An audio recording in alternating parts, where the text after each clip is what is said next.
Siamo pronti a parlare questa sera con Stefano Doibo. Buonasera Stefano. Ciao, buonasera. Il nostro Stefano è venuto qui a parlarci, non a caso, Palla al Centro Fischio d'Inizio, del ASD Futsal Treviso, di cui è presidente e fondatore. Sì. Da questo punto di vista, allora, facciamo un passetto indietro. Parliamo sicuramente della società dell'ASD Futsal Treviso, partendo anche insomma da il background storico del nostro Stefano.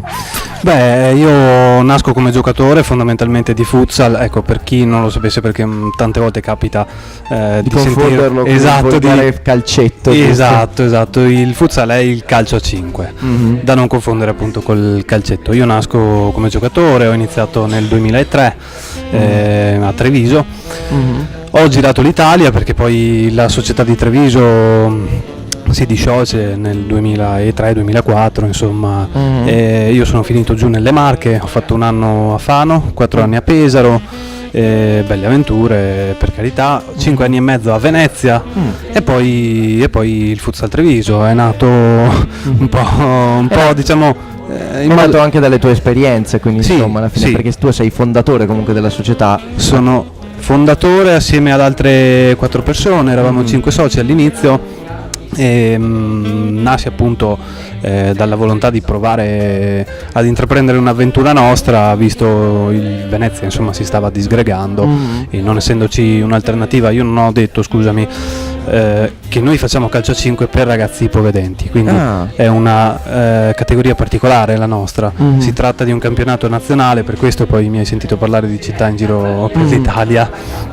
E le alternative logicamente quando un giocatore passa da una società all'altra non sono moltissime, ecco. Non avevamo alternative in Veneto, abbiamo deciso di aprire sì. comunque insomma anche quella che poteva essere una prospettiva molto particolare da questo punto di vista, appunto insomma anche da questo punto di vista il calcio a 5, il futsal per ipovedenti. In questo momento mi è un pochino spiazzato, non ne avevamo tra l'altro parlato a microfoni spenti, quindi ci stiamo veramente godendo quello che è un bello della diretta, giusto. Esatto. Da questo punto di vista calcio a 5 insomma, che sicuramente ha delle caratteristiche diverse rispetto al calcio tradizionale, deve avere anche sicuramente delle caratteristiche diverse date comunque le circostanze, giusto? Date anche le caratteristiche dei giocatori. Sì. Parlami un pochino appunto di questo aspetto allora. Beh, le caratteristiche diverse sono, sarò sincero, più regolamentari che pratiche, ecco, passami il termine, nel senso che poi nella pratica, nell'effettivo sembra di vedere giocare delle squadre di atleti assolutamente normali, no? Tranne che ad esempio il portiere deve essere vedente, logicamente per ovvie ragioni, che il portiere stesso non può uscire dall'area e che la palla non può superare la metà campo sul rinvio del portiere. Queste sono le differenze fondamentali rispetto al calcio a 5 di categoria. Ecco, insomma, e queste qui le differenze rispetto al calcio a 5. Comunque il calcio a 5 è uno sport anche molto diverso rispetto a quello che potrebbe essere il volgar calcetto, insomma, del mercoledì sera tra amici. È uno sport a tutti gli effetti che va appunto a veramente rivolgersi in modo diverso anche a livello di caratteristiche fisiche, ma anche appunto di caratteristiche tecniche, giusto, a livello del gioco. Sì, giusto? è più, diciamo, più un cugino che un fratello del calcio, è più fratello rispetto al basket, alla pallamano, con cui tra l'altro condivide anche molte regole, quindi anche sulla tecnica, ad esempio una banalità, lo stop con la suola, per noi è fondamentale, il tiro di punta che nel calcio è deprecato, per noi è fondamentale, ma anche le dimensioni del campo, molte regole, i cambi volanti, i tiri liberi sono tipici del basket, quindi insomma eredita molto più dagli altri sport che dal calcio. Anche perché comunque è uno sport da fare in palestra, giusto? È uno sport da fare in palestra al chiuso. E con un campo comunque anche così ridotto, i tempi, i ritmi, uno potrebbe dire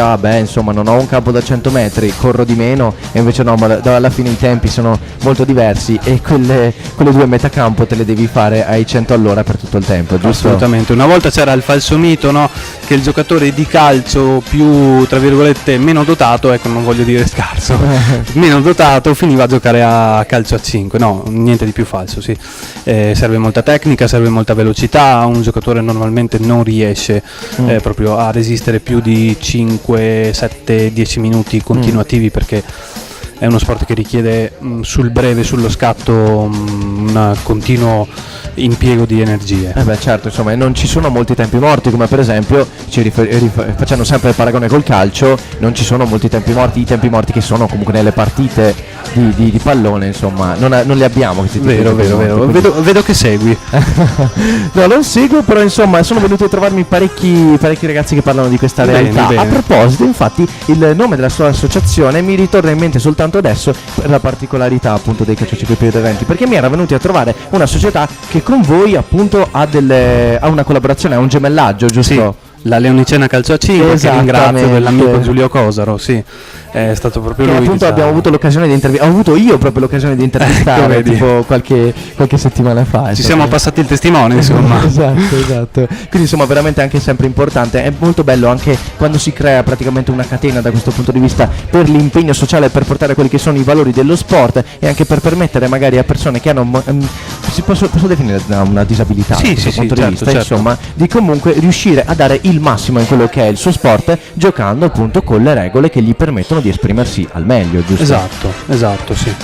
Perfetto, allora da questo punto di vista i valori che vogliamo portare sono sempre comunque quelli dello sport, e appunto la SD Futsal Treviso immagino che abbia comunque ovviamente una storia importante, ma anche degli obiettivi, dei progetti, giusto? Sì, la SD Futsal Treviso, chiamiamolo solo Futsal Treviso, è nata da 3 anni scarsi, ecco, gennaio 2016 noi siamo ufficialmente nati, abbiamo costruito la rosa dei giocatori, questo è un vanto secondo me in appena 2 settimane. Cioè 2 settimane per raccattare tutti quanti, insomma veramente c'è stato un lavoro dietro fenomenale, enorme, magari tanto enorme. Bisogno magari comunque di aprire le porte insomma del calcio 5 anche a chi insomma avrebbe fatto fatica a trovare spazio in una realtà assolutamente normale, sì, assolutamente sì, infatti da noi sono diversi i ragazzi che hanno comunque avuto esperienze di calcio a 5, di calcio, che poi hanno dovuto logicamente lasciare per il problema alla vista, e che da noi hanno ritrovato un'opportunità. Noi poi abbiamo iniziato nella stagione 16-17 il primo campionato italiano, Coppa Italia, ci siamo portati subito in casa le finali scudetto, non siamo riusciti a partecipare, però non importa. Ci siamo portati a casa il raduno della nascente nazionale Under 22, abbiamo dato 8 giocatori all'Under 22, e nella stagione scorsa invece abbiamo fatto la miglior stagione, ecco, quarti in campionato, abbiamo fatto finali scudetto a Pesaro e finali di Coppa Italia in casa da noi a Montebelluna. Sì. Quindi insomma è veramente nel corso del tempo comunque si è guadagnata quella anche la fiducia, il gruppo si è costruito, si è consolidato, e da lì poi attraverso il lavoro, attraverso l'impegno comunque ne derivano grandi soddisfazioni, giusto? Sì. Perfetto, allora da questo punto di vista io direi di far vedere quella che è la maglietta che abbiamo portato. La maglia ufficiale che io vi ho portato, eccola qui. Questa è la nostra maglia da gioco, io vi ho fatto anche una dedica dietro, che così gli amici di Radio Canale Italia, questa ve la regaliamo. Grazie mille. Questa qua ci porta a casa, me la subito. porta a casa. Insomma, gli amici di Radio Canale Italia li rappresento io, e quindi la maglietta aspetta solo a me e gli altri niente. Perfetto, e appunto abbiamo anche comunque quello che è il nostro book fotografico ufficiale della stagione 17-18. Introduciamo un po' la storia, quello che vi ho spiegato prima, come è nato il Futsal Treviso, le prime avventure, la stagione 2017-18, quindi le varie giornate di campionato, i piazzamenti in campionato, i risultati, le finali scudetto, quelle che stai sfogliando, la Coppa Italia, eccola lì, che bella, peccato sia sfuggita via. Le collaborazioni importantissime, perché abbiamo subito cercato di creare dei rapporti di collaborazione sia con la stampa, con i media, ma anche con i personaggi importanti. Lì sopra in alto vedi Diego Giustozzi, campione del mondo con l'Argentina, Alessio Musti, vedo lì, allenatore che insomma ha allenato anche la Luparense. E quelli lì al centro, quello a destra è il tecnico dell'Ucraina, campione del mondo per ipovedenti, che l'anno scorso ha giocato e vinto il mondiale a Cagliari. Questa è la nostra rosa, appunto la nostra squadra, e i nostri sponsor, che logicamente ringrazio.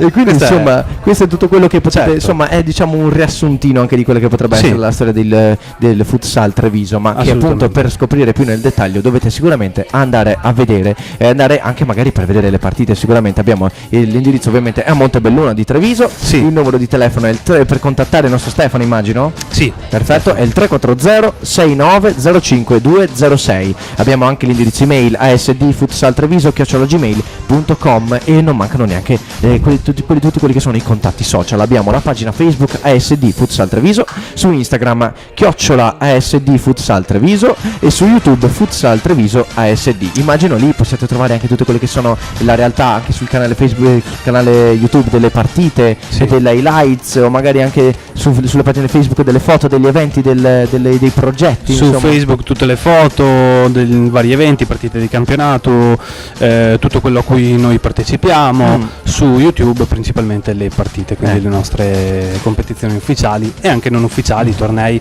Ci tengo a dire anche che partecipiamo ogni anno al torneo INAIL a Padova, torneo che è diventato internazionale. L'anno scorso è stata un'edizione molto bella, 8 squadre, 2 straniere, una inglese Liverpool e una francese Monaco. È stato molto divertente, sì. Questo è un altro dei grandi obiettivi delle nostre stagioni. Sì. Insomma, sempre gli obiettivi sono sempre comunque altissimi, perché si sta sempre alla base quando si parla di sport, ovviamente di comunque aggregazione, di unione, di spirito di sacrificio e anche ovviamente di farsi sempre compagnia e sempre all'insegna del divertimento. Sì. Tutto questo per quanto riguarda i dati. Allora stiamo quasi in chiusura, c'è un ultimo saluto, messaggio, invito che vuoi lasciare ai nostri amici dei social? Sì, un ultimo invito a tutti quanti di seguirci, di sostenerci, di supportarci, e a tutti coloro che magari purtroppo per una sfortuna nella vita soffrono di una disabilità della vista. Se volete fare sport, noi siamo un'opportunità, un'alternativa all'atletica, al nuoto, a qualsiasi altro sport abbiate già fatto. Se vi piace il calcio 5, se lo amate e volete provarci, noi ci siamo a Montebelluna, contattateci. Perfetto, allora con questo bellissimo messaggio si lascia il nostro Stefano, che ringraziamo, a cui facciamo i complimenti e gli facciamo anche gli auguri ed eventualmente lo aspettiamo per una prossima intervista. Grazie, magari volentieri. tutti insieme anche con la Leolicena e tutti quanti, veramente. Certo, volentieri. E allora salutiamo il nostro Stefano e salutiamo tutti i nostri radioascoltatori, i nostri amici dei social. Mi raccomando ragazzi, rimanete sempre sintonizzati con noi.